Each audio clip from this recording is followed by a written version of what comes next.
Hi, my name is Krista Hamilton, and I'm a student in ELE 603. This presentation is about grouping students by their academic ability in mathematics classes. That is a very common strategy that teachers use in America and also in England. And the thinking process behind this strategy is that you group students based on their ability, and then you teach each the low, medium, and the high students according to their ability. Thus, each group of students increase in their mathematical understanding and also in their mathematical skills and are propelled forward in their mathematical ability. And this is a great strategy.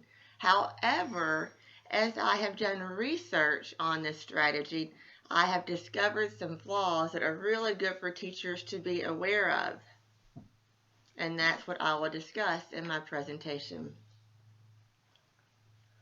Teachers and schools are constantly communicating messages to our students about their academic ability. And students at every age, in every group, are aware of which group is the low, medium, and high group. Thus, that grouping can also feed students with what Carol Dweck labeled a fixed mindset. Students in the lower group can begin to think of themselves as less than intelligent and not want to take on academic challenges and sometimes simply give up because they don't think that they will be able to increase in their mathematical understanding.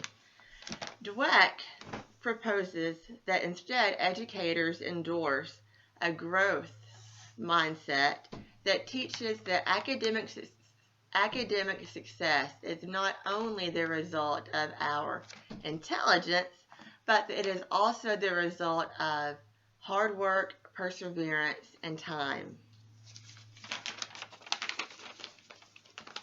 Joe Boiler stated that students who are placed in the low groups have a small percentage of ever being promoted to the middle group. As the lower group is being instructed, the middle group is also being instructed, but it is at a faster, more advanced pace than that of the low group. Thus, the students in the low group will always be behind them and will be hard for the low group to ever be promoted. These low track students can sometimes develop an unconfident mindset that mathematics is a skill they will never successfully achieve.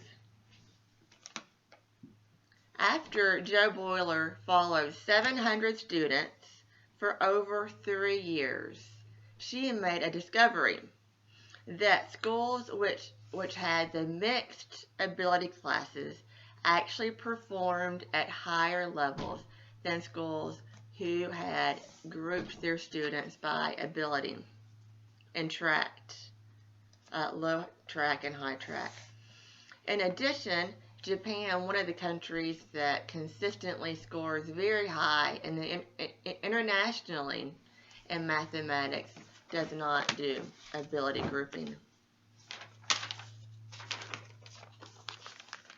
Opposite of the low track students are the high track students. So I was very curious to see what the high track students thought of being grouped by their ability. And they said, the high students said they felt stressed, pressured, and anxious at the high level of their math work, that they were able to memorize the procedures and the different steps, but they did not have a deep understanding of what they were doing or why they were doing it.